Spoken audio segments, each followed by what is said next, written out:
Thank you, Madam Chair, for holding this important hearing on the readiness of our military. I look forward to working with you constructively and respectfully on these and other important issues impacting U.S. military readiness. I appreciate you mentioning the recent loss of life in Alaska, General. Our hearts go out to the families in my state, but it's a reminder of the risks that all of our military takes on a daily basis, even when not deployed. In terms of readiness, I think across a number of critical realms, the U.S. military is already in a readiness crisis. The Chairman of the Joint Chiefs and Secretary of Defense have come before the full committee in the past 2 years telling us that we are in one of the most dangerous periods at any time since World War II. And yet, 3 years in a row, the Biden administration puts forward Defense Department cuts that are inflation-adjusted cuts to the defense budget.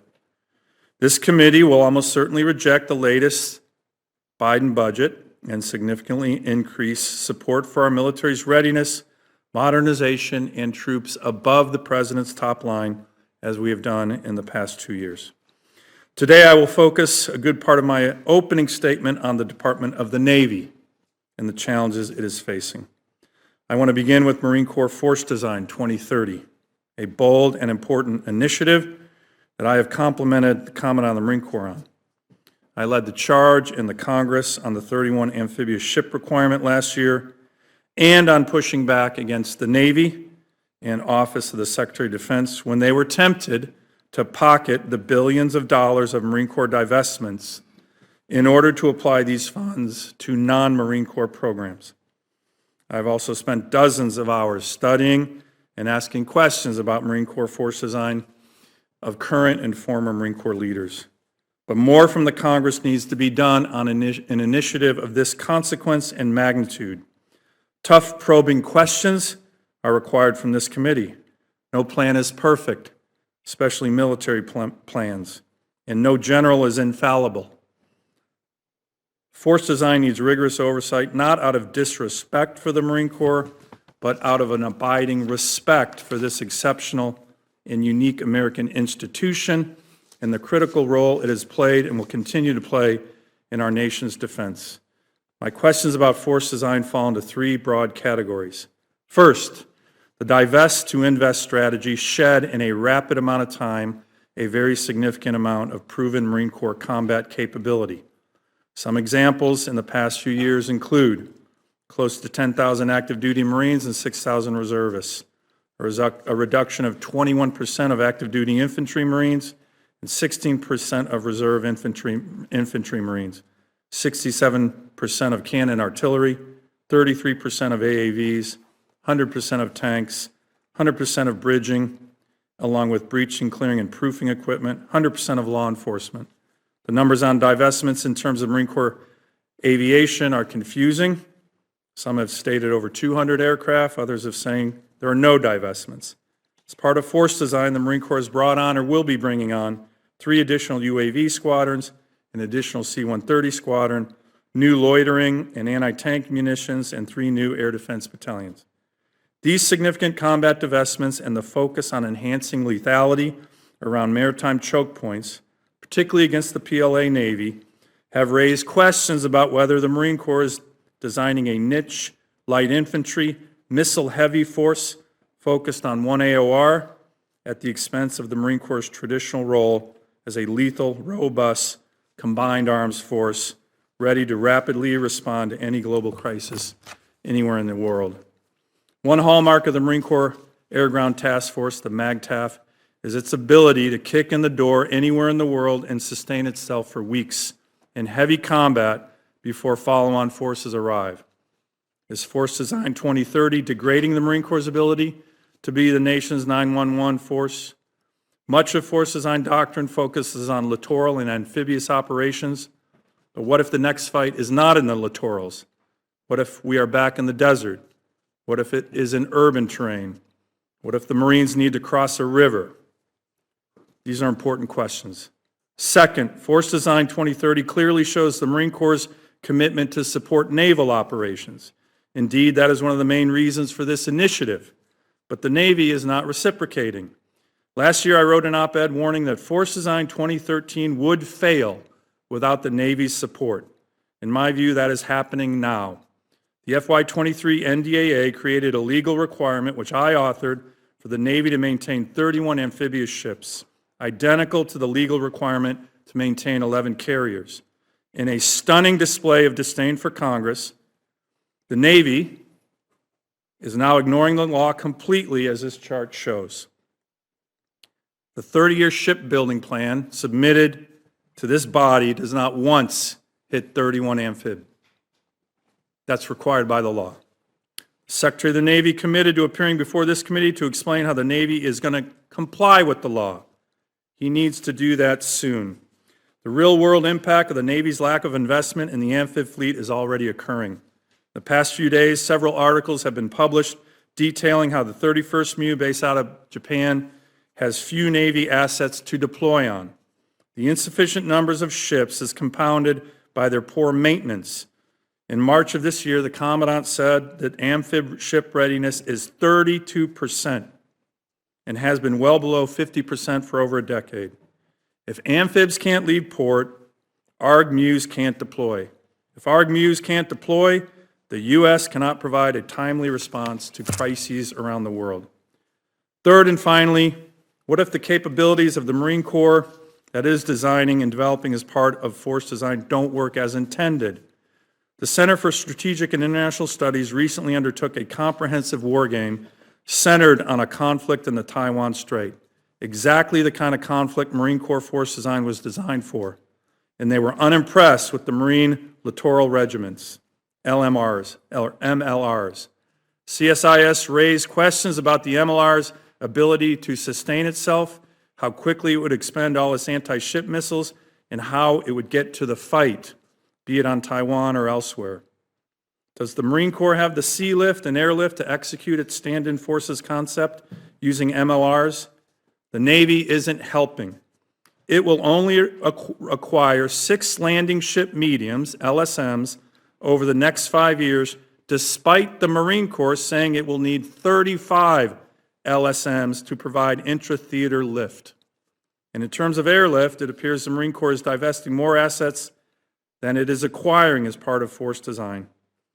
Given these challenges, CSIS asked whether other services are better equipped to conduct sea denial operations against the PLA Navy. CSIS concluded that could be the case, stating, quote, a squadron of bombers armed with long-range cruise missiles has greater volume of fire than an entire MLR, but without the challenges of transportation and logistics. Finally, let me touch on the other services. Recruiting. The challenges are threatening our all-volunteer force.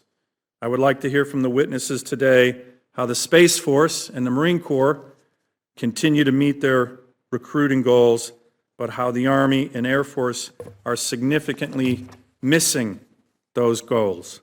We want to all work together to make sure that we can fulfill our constitutional obligation to raise armies, provide for the national security that is so important to this committee. The last thing I want to say is to our GAO witness, Ms. Maurer, we thank you for your work and your team have done on behalf of this committee. Please do not pull any punches today. I don't anticipate you will. Thank you, Madam Chair. General Smith, I want to give you an opportunity to follow up on 2 of the issues that I raised in my opening statement. The first is, at least for me, and maybe you and I have talked about it, maybe I'm just too dense to understand it, but the confusion on the impacts on the aviation sector of force design. The Marine Corps staff provided my office numbers that said the Marine Corps would be putting into storage or inventory management as many as 60 MV-22s, 30 Cobras, 24 Hueys, 48 CH-53s, and 54 F-35 Bravos. On April 18th, I walked through these numbers with the Commandant in a closed session, asked him if they were accurate.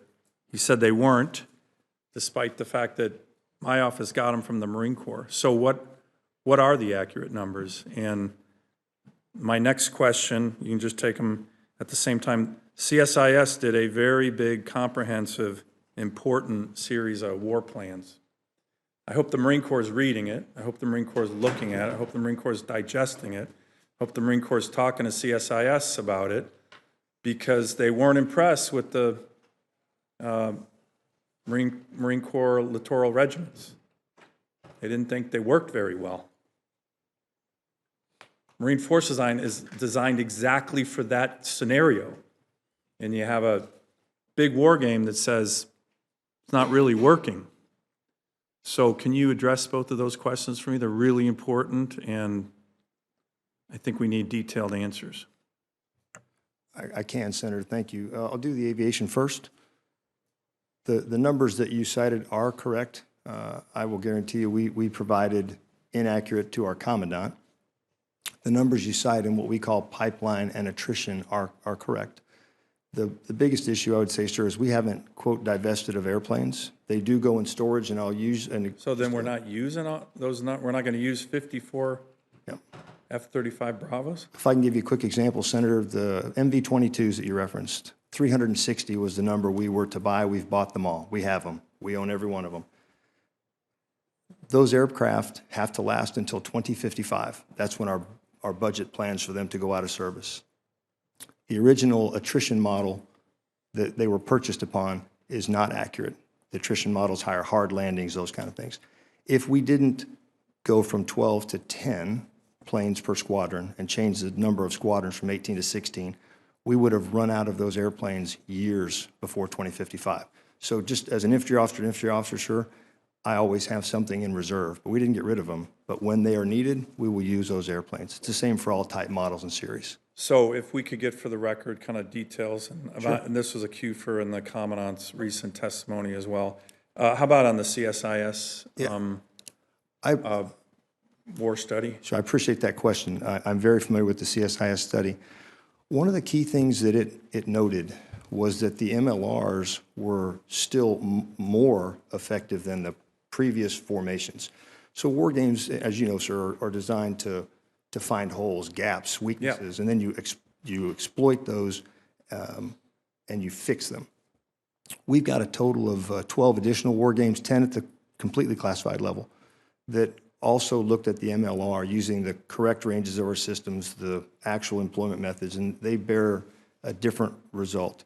I would note that one of the pieces that CSIS noted, and we value that study, Senator, we do, was that there would be a political challenge, but that's proven not to be, I would say, fully correct. The Japanese and the U.S. governments just agreed in the 2+2 to keep 12th MLR in Japan, and we're using the 3rd MLR in the Philippines now. So it's a valuable study, but when it found that we lost 300 airplanes on the ground, most Air Force lost carriers and cruisers, destroyers, we don't stop procuring. We find ways to fix those challenges that war game presents. So the MLR is better than what we had, not as good as it will be when we finally get all of our pieces implemented. Let me talk about those pieces. Admiral, as you can tell, and if you watched any of the full hearing, the Secretary of the Navy kind of took it on the chin with good reason, because he got his 30-year shipbuilding plan to this committee the night before. Got your climate action plan done 18 months ago, but your 30-year shipbuilding plan, you got to this committee the night before the big hearing.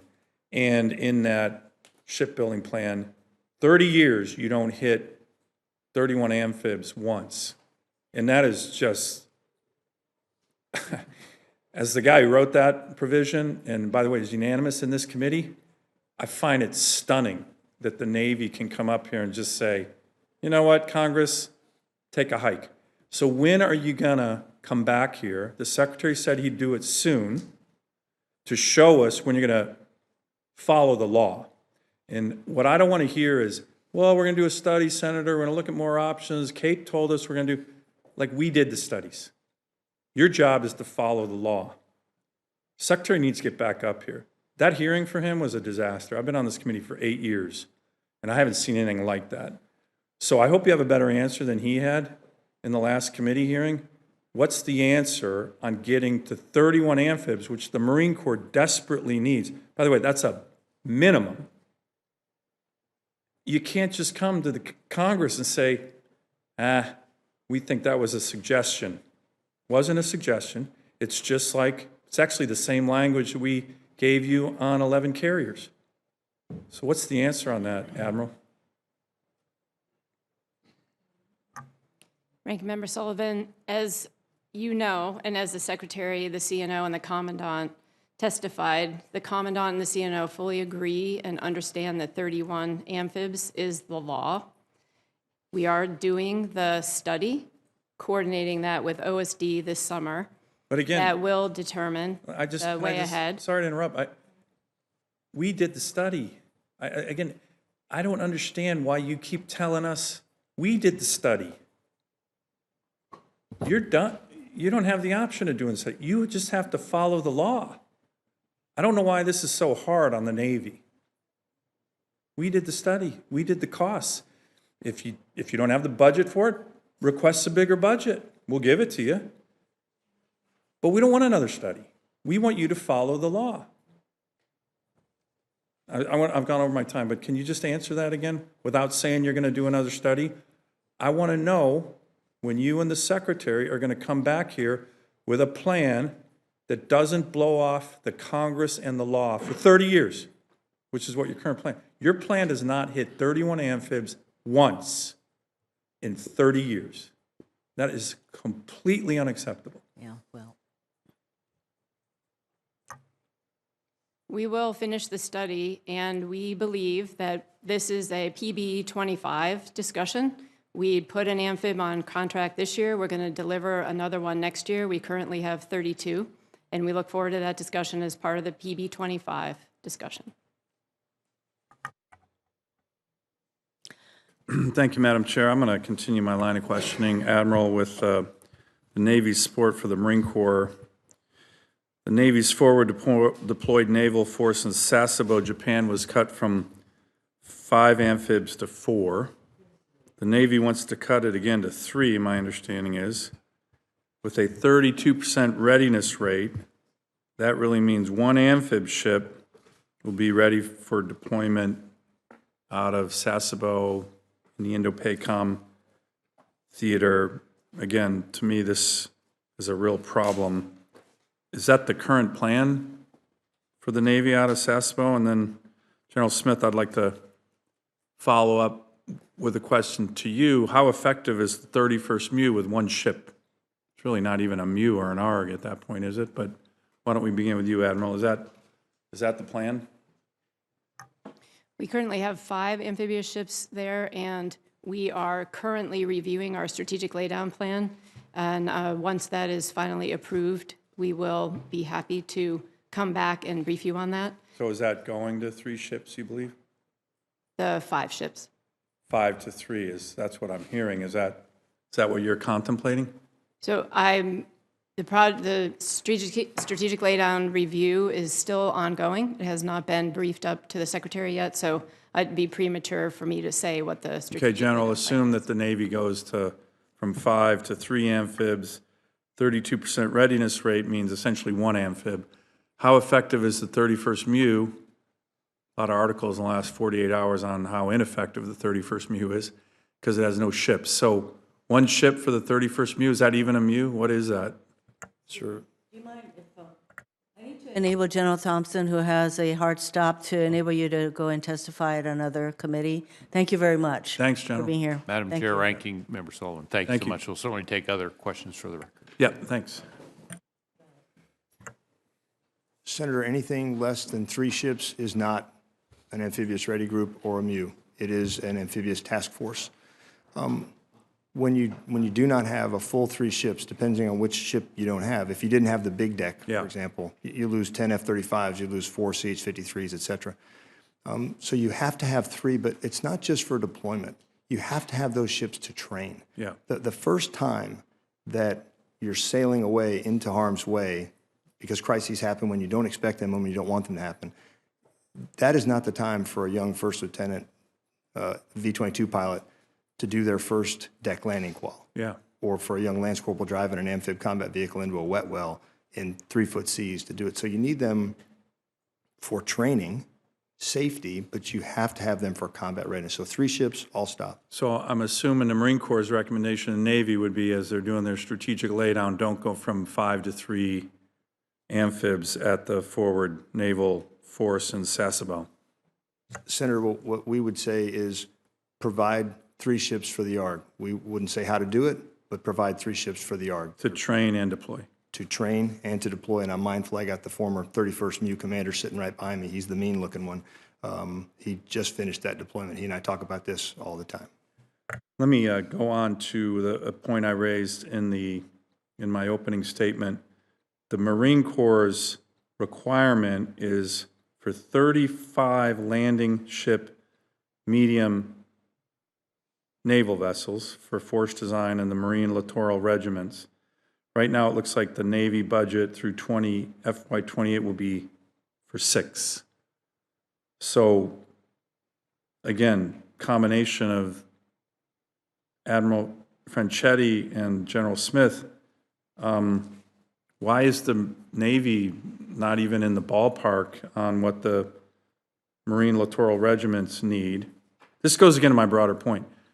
A lot of Marine generals are saying force design is meant to support the Navy.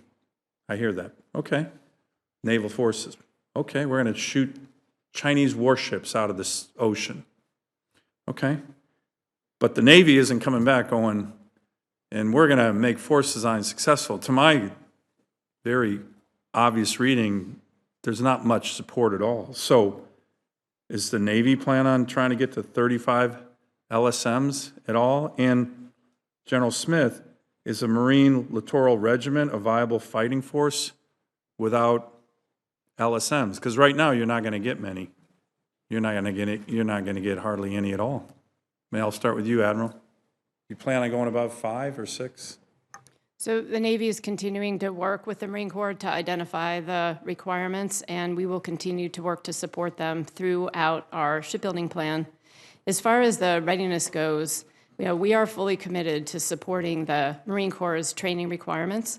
We have met all of our deployment requirements. In the particular case of 31st MU, we were able to surge a different ship, the Ashland, to support them after an emergent repair to the Rushmore. So again, we are fully committed to supporting the Marine Corps' training requirements. And I'm not talking about just the training. Force design, again, lays out the need for 35 LSMs. Is that even remotely in the Navy's 30-year shipbuilding plan? Again, we continue to work with the Marine Corps to define the requirement and put that into our budget as it goes forward. General, is a LMR viable fighting force without any means of delivering it? Senator, it has to have Can you be viable with 5 or 6 well, LSMs? our studies show that maximized 1 MLR requires 9 landing ship mediums. So 9 for 1 MLR to absolutely maximize it. The organic mobility for the LMR, Marine Littoral Regiment also comes from our C-130s. As you noted, sir, we added a 2nd squadron to the Pacific. So we need all of our organic mobility, L-class, LSMs, et cetera, all the way down. And the one thing I would want to note, sir, is that the force design issue was for the joint force. It certainly supports the naval force, but it supports the joint force. And for Admiral Franchetti's point, what we want is neither of us want a gap in time. So when one ship is trading for another one, any day you lose at sea is a day lost. That's what no one wants.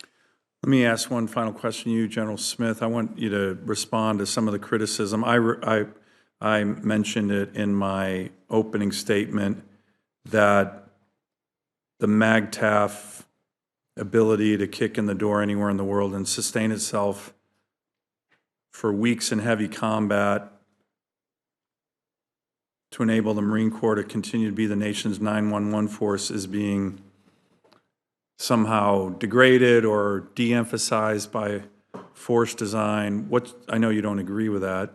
It's a criticism that's out there from some very respectable Marines. What's your argument against that? And doesn't that argument have some weight when we're looking again, no offense, Admiral, at a Navy that's not supporting you guys, at a Navy that won't get the amphibs that you need, at a Navy that won't get you the LSMs that you need. I mean, the Marine Corps does become less effective as the number of amphibs decreases. That is a fact. What's your response to those kind of questions that I'm raising that others have raised, including the amphib component? Yeah, thanks, Senator.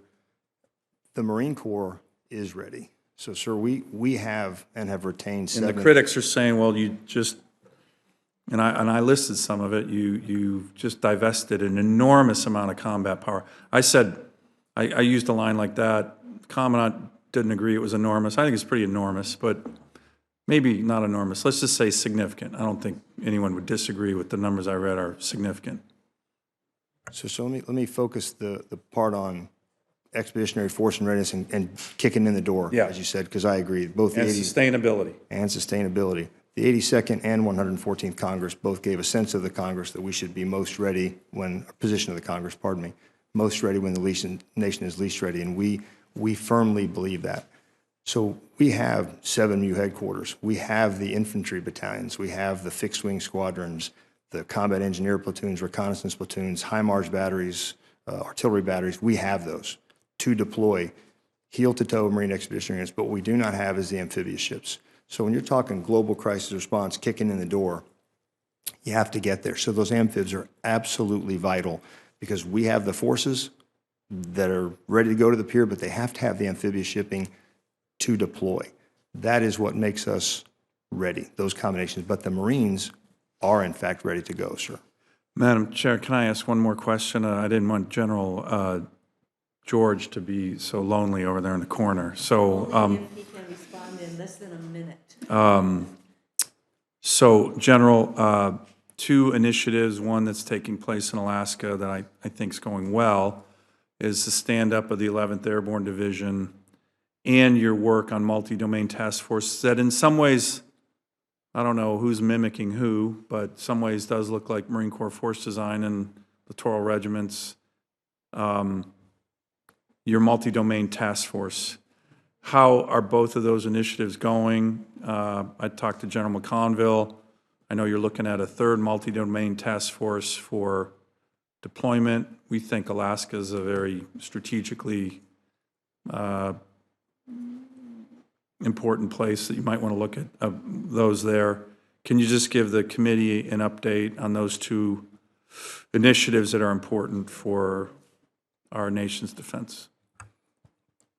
Senator, I'll start with 11th Airborne, and I know we just had a very big Arctic exercise, so I mean, really what we're focused on is reestablishing ourselves as Arctic experts up there, and I think General Eifler and that whole team up there is doing great things. They just did a joint forced entry up there, had 8,000 people. We've given them the new Arctic equipment, and they've got the Cat Vs. So very good training up there, and then working some of that with our partners. And is that still the #1 requested unit in the U.S. Army? It's up there as far as places that people want to go. We saw a definite uptick on that up there. So Good. the other thing is on the multi-domain task force, and I stood up the first one several years ago as the First Corps commander. Very capable units that are exercising right now across the Pacific. We have the other one that's out in Europe supporting EUCOM and is very active out there. We have one temporarily stationed right now down in Hawaii, and there's 2 more that we are actually, are part of our Army structure that's coming up that we are standing up with those capabilities. We haven't made any final decisions. Those are, forthcoming on where those assets and those capabilities would go. Thank you, Madam Chair.